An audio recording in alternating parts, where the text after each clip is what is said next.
Railway, NTPC, RPF, SI constable, ठीक है, SSC के भी जो भी एग्जाम्स हैं, और RRB JE, RRB ALP, RRB technician, इन सभी का डेट आ चुका है आपके सामने।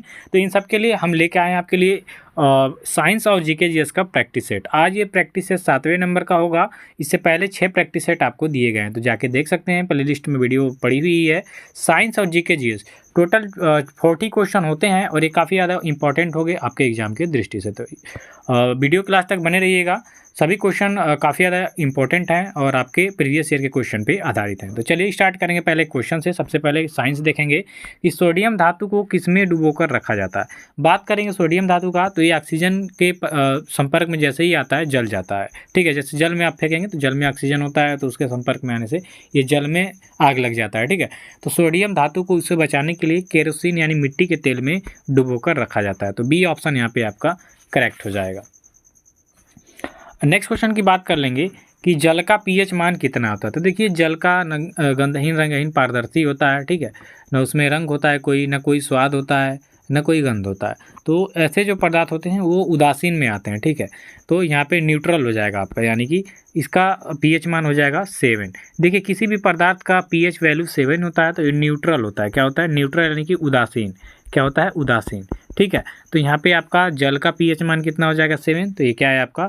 न्यूट्रल है, यानी कि उदासीन। तो सी ऑप्शन करेक्ट हो जाएगा। शुद्ध जल का पीएच मान 7 होता है। मानव रक्त का पीएच मान अगर जो आपसे पूछ ले, देखिए मानव के ब्लड का जो पीएच वैल्यू होती है 7.4 होती है, यानी कि इसकी अगर जो प्रकृति देखेंगे तो ये आपकी क्षारीय होती है, ठीक है।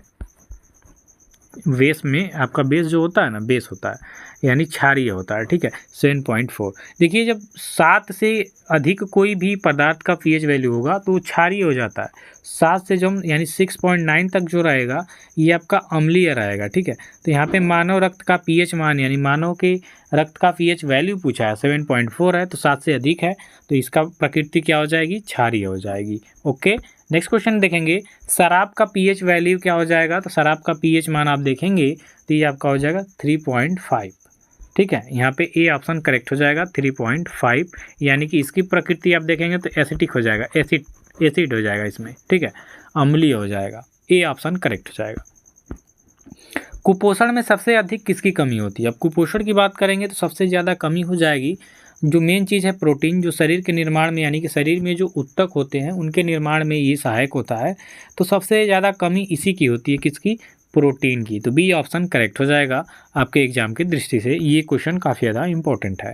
सौर ऊर्जा निम्न में से किससे प्राप्त होता है। तो यहाँ पे सौर ऊर्जा सीधा सूर्य लिखा, समझिए ये ऐसे क्वेश्चन आपके प्रीवियस ईयर में पूछे गए हैं, तो ये सूर्य से संबंधित हो जाएगा। सौर ऊर्जा आपके सूर्य से प्राप्त होती है, तो सी ऑप्शन करेक्ट हो जाएगा।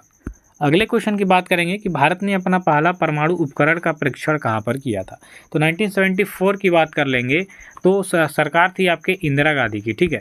और इंदिरा गांधी के शासनकाल में सबसे पहले भारत ने अपना परमाणु परीक्षण किया था पोखरण में। पोखरण की बात कर लेंगे तो ये आपके राजस्थान राज्य में पड़ता है, ठीक है। पोखरण, जो कि यहाँ पे 2nd, 3rd भी परीक्षण किए गए थे डॉक्टर एपीजे अब्दुल कलाम के नेतृत्व में और अटल बिहारी वाजपेयी की सरकार में 1998 में।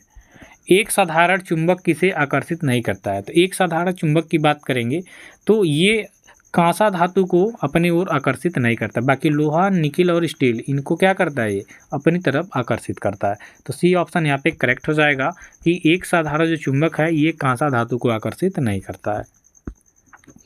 फ्लेमिंग के दाएं हाथ के नियम का उपयोग किसकी दिशा ज्ञात करने के लिए किया जाता है। इसको आप काफ़ी ज़्यादा इंपॉर्टेंट करिएगा, जो एलपी, टेक्नीशियन, जेई, इन सभी क्वेश्चन एग्जामों में ये क्वेश्चन आया हुआ है। तो फ्लेमिंग के दाएं हाथ के नियम का उपयोग किसकी दिशा ज्ञात करने के लिए किया जाता है साथियों। तो ये हो जाएगा आपके प्रेरित धारा, ठीक है। प्रेरित धारा के दिशा ज्ञात करने के लिए, ठीक है, ये किया जाता है दाएं हाथ का नियम का उपयोग। किसी वस्तु पर विद्युत आवेश की उपस्थिति का पता लगाने के लिए किस उपकरण का उपयोग किया जाता है। तो किसी वस्तु पर विद्युत आवेश की उपस्थिति का पता लगाने के लिए जिस उपकरण का उपयोग किया जाता है वो कौन सा उपकरण हो जाएगा आपका साथियों, इसमें से आपको बताना है। तो हो जाएगा आपका इलेक्ट्रोस्कोप। इलेक्ट्रोस्कोप जो होता है, किसी वस्तु पर विद्युत आवेश की उपस्थिति का पता लगाने के लिए इसका उपयोग किया जाता है। नेक्स्ट क्वेश्चन की बात करेंगे कि निम्नलिखित में से कौन सा उपकरण रासायनिक ऊर्जा को विद्युत ऊर्जा में परिवर्तित करता है। तो रासायनिक ऊर्जा को विद्युत ऊर्जा में परिवर्तित करता है आपका विद्युत सेल। तो यहाँ पे जो आपका सी ऑप्शन होगा करेक्ट हो जाएगा कि निम्नलिखित में से रासायनिक ऊर्जा को विद्युत ऊर्जा में परिवर्तित करता है आपका विद्युत सेल। क्वेश्चन बढ़िया है अगर जो आपके लिए, तो एक बार लाइक कमेंट शेयर करिएगा। किसी विद्युत परिपथ में विद्युत ऊर्जा के क्षय होने की दर क्या कहलाती है? तो किसी विद्युत परिपथ में विद्युत ऊर्जा के क्षय होने की जो दर होती है ये कहलाते हैं विद्युत शक्ति। तो डी ऑप्शन यहाँ पे आपका करेक्ट हो जाएगा। नेक्स्ट है हेनरी बेकुरेल ने निम्नलिखित में से किसकी खोज की थी? तो हेनरी बेकुरेल की बात करेंगे तो ये साथियों रेडियो धर्मिता की खोज किया था, ठीक है, रेडियो एक्टिविटी का। तो यहाँ पे सी ऑप्शन करेक्ट हो जाएगा। इनमें से किसे आधुनिक खगोल विज्ञान का जनक माना जाता है?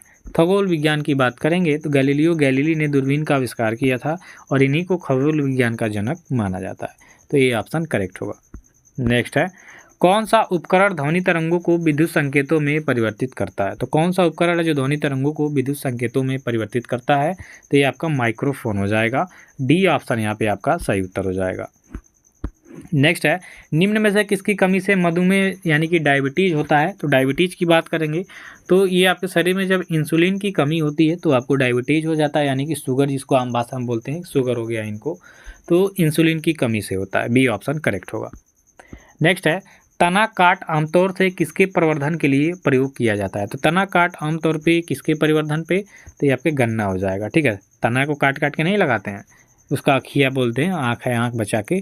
तो अरे यार ऐसे गन्ना होता है ना, ऐसे इस पर जो सतहें होती हैं यहाँ पे, तो ऐसे यहाँ से यहाँ की भाग को काटा जाता है, ठीक, इतनी भाग को काट के और उसका रोपण किया जाता है, तो ये तना काट होता है आपके गन्ने की फसल में। तो सी ऑप्शन हो जाएगा। नेक्स्ट है एंजाइम क्या होते हैं? तो एंजाइम एक प्रकार के क्या होते हैं? एक प्रकार के आपके प्रोटीन होते हैं। डी ऑप्शन करेक्ट हो जाएगा। चलिए नेक्स्ट है मानव में डायफ्राम का उपयोग निम्न में से किस क्रिया के लिए किया जाता है? तो डायफ्राम जो होता है हमारा, आप देखे होंगे डायफ्राम आपका, तो ये होता है आपके श्वसन के लिए। ये ऑप्शन करेक्ट हो जाएगा। पसलियों के नीचे। गुलाबी क्रांति का संबंध हो जाएगा किससे साथियों? तो गुलाबी क्रांति का हो जाएगा आपके झींगा के उत्पादन से। तो यहाँ पे हम क्या करेंगे? बी ऑप्शन को सही करेंगे। करो या मरो का नारा किसने दिया था? तो करो या मरो का नारा दिया गया था 1942 में। डू और डाई, ठीक हो, डू और डाई, ये नारा दिया गया था महात्मा गांधी के द्वारा। डी ऑप्शन करेक्ट हो जाएगा 1942 में। नेक्स्ट है सिंधु घाटी स्थल कालीबंगा किस प्रदेश में स्थित है? तो सिंधु घाटी स्थल कालीबंगा, इनसे क्वेश्चन बनते हैं आपके एग्जाम में और ये राजस्थान राज्य में स्थित है। बी ऑप्शन यहाँ पे आपका बिल्कुल सही उत्तर हो जाएगा। नेक्स्ट है हड़प्पाकालीन स्थलों में अभी तक किस धातु की प्राप्ति नहीं हुई है? ये आपके लिए काफ़ी ज़्यादा इंपॉर्टेंट होगा और इसका राइट आंसर होगा लोहा। देखिए कांस्य युगीन ये सभ्यता थी आपकी हड़प्पाकालीन, यानी कांसा धातु का प्रयोग बहुताय होता था, लेकिन लोहे का उपयोग यहाँ पे नहीं मिला है करते हुए, तो इसलिए लोहा धातु का यहाँ पे प्राप्ति नहीं हुआ है। अगला है राष्ट्रकूट साम्राज्य का संस्थापक कौन था? तो साथियों राष्ट्रकूट साम्राज्य की और जो हम बात कर लेंगे तो अमोघ वर्ष ने इसकी स्थापना किया था। अरे दंती दुर्ग होगा यार, दंती दुर्ग होना चाहिए यहाँ पे। डी ऑप्शन करेक्ट होगा, अमोघ वर्ष नहीं होगा। जो तिरंगा झंडा स्टुगार्ट में मैडम कामा ने फहराया था, उसे चोरी से ब्रिटिश भारत में कौन लाया था? तो जो तिरंगा मैडम कामा द्वारा स्टुटगार्ट में फैलाया गया था, उसे चोरी करके भारत में लाने का काम किया गया था किसके द्वारा? तो ये काम किया गया था आपके इंदुलाल याग्निक के द्वारा। तो डी ऑप्शन यहाँ पे आप सही करेंगे। नेक्स्ट है भारत का पहला परमाणु स्टेशन कब स्थापित किया गया? तो साथियों भारत का पहला परमाणु स्टेशन की बात करेंगे तो ये स्थापित किया गया 1969 में। बी ऑप्शन यहाँ पे आपका करेक्ट हो जाएगा। नेक्स्ट है इनमें से कौन सा पुरस्कार केवल संगीत से संबंधित है? तो इनमें से आप देखेंगे ग्रैमी पुरस्कार, ये केवल संगीत से संबंधित है, तो ये ऑप्शन करेक्ट करेंगे। भारत में राष्ट्रीय आय की गणना का पहला प्रयास किसने किया था? ये काफ़ी ज़्यादा इंपॉर्टेंट है और इसको प्रयास किया था दादा भाई नौरोजी ने। तो डी ऑप्शन यहाँ पे आपका बिल्कुल राइट आंसर हो जाएगा। मोपला विद्रोह किन वर्षों के बीच में हुआ था? तो मोपला विद्रोह की बात करेंगे तो ये हुआ था 1921 से 22 के बीच में। तो सी ऑप्शन यहाँ पे आपका करेक्ट हो जाएगा, बिल्कुल राइट आंसर। वैश्विक जलवायु परिवर्तन गठबंधन एक की पहल है? तो वैश्विक जलवायु परिवर्तन गठबंधन किसकी एक पहल है? तो ये पहल है आपके यूरोपीय संघ की। ऐसे क्वेश्चन आपके एग्जाम में देखने को मिलेंगे, तो ये ऑप्शन करिएगा। येन खाली स्थान मुद्रा है, यानी येन किस देश की मुद्रा हो जाएगी। तो येन की बात करेंगे तो आपके जापान की मुद्रा है। जापान की राजधानी कहाँ है आपका, तो टोक्यो हो जाएगा। और यहाँ पे जो मुद्रा चलती है इसका नाम है येन, ठीक है, याद रखिएगा। नेक्स्ट है प्रसिद्ध गोल गुंबद आपका कहाँ पर स्थित है। तो प्रसिद्ध गोल गुंबद की बात कर लेंगे तो ये आपके कर्नाटक में है, यानी कि सी ऑप्शन करेक्ट होगा। नेक्स्ट है जलियांवाला बाग हत्याकांड किस तिथि को हुआ था। तो ये 13 अप्रैल को हुआ था, इतना याद रखिएगा। और कब हुआ था, तो 13 अप्रैल 1919 को। यहाँ पे अमृतसर में हुआ था ये घटना, ठीक है। अमृतसर का जो जलियांवाला बाग हत्याकांड है काफ़ी ज़्यादा मशहूर है। इस पर गोली चलाया था सैंडर्स ने, ठीक है, जनरल डायर ने, जनरल डायर, ये गलत है, जनरल डायर ने आपका अमृतसर में जो गोलीबारी हुआ था जलियांवाला बाग में, ये जनरल डायर ने गोली चलाया था, चारों से दरवाजा बंद करके, नियत थी भीड़ पे, कई हज़ार लोग हताहत हुए इससे। तो डी ऑप्शन 13 अप्रैल 1919 हो जाएगा। निम्नलिखित में से कौन से राज्य में विधान परिषद है। तो इनमें से आप देखेंगे तो किस 6 राज्यों के पास ही आपकी विधान परिषद है। और इनमें किस राज्य के पास है, तो आंध्र प्रदेश, तेलंगाना, हैदराबाद, ठीक है, इसके पास है। उत्तर प्रदेश बिहार में है, महाराष्ट्र में है शायद। तो आंध्र प्रदेश हो जाएगा यहाँ पे आपका बी। नेक्स्ट है भाभा परमाणु अनुसंधान केंद्र वाक कहाँ पर स्थित हो जाएगा। तो ये आपके मुंबई में, ठीक है, ये ऑप्शन हो जाएगा। नेक्स्ट है इनमें से कौन प्रसिद्ध संतूर वादक हैं साथियों। तो आपको बताना है। तो इनमें से जो प्रसिद्ध संतूर वादक हैं वो आपके शिव कुमार शर्मा जी हो जाएंगे। डी ऑप्शन करेक्ट हो जाएगा। नेक्स्ट है 2011 की जनगणना के अनुसार भारत का सर्वाधिक साक्षर राज्य कौन सा हो जाएगा। तो वही आपका केरल है। केरल सबसे ज़्यादा साक्षर है आपके 2011 की जनगणना, अभी भी देखेंगे तो यही सबसे साक्षर होगा। तो ये ऑप्शन करेंगे। भारतीय रेलवे का पितामह किसे कहा जाता है। तो लॉर्ड डलहौजी को कहा जाता है।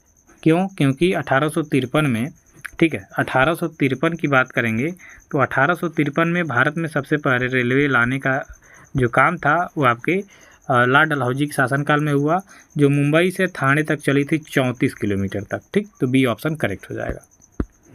पूर्वोत्तर रेलवे का मुख्यालय यहाँ पे पूछ रहा है, तो पूर्वोत्तर रेलवे का मुख्यालय वही आपके गोरखपुर में भैया। सी ऑप्शन यहाँ पे आपका करेक्ट हो जाएगा। चलिए अगला क्वेश्चन देख लेंगे कि पूर्व मध्य रेलवे का मुख्यालय आपका कहाँ पे हो जाएगा। तो ये हो जाएगा आपके हाजीपुर में। हाजीपुर की बात करेंगे तो ये आपके बिहार राज्य में है। और यहाँ पे आपका बी ऑप्शन करेक्ट हो जाएगा कि पूर्व मध्य रेलवे का मुख्यालय है हाजीपुर में।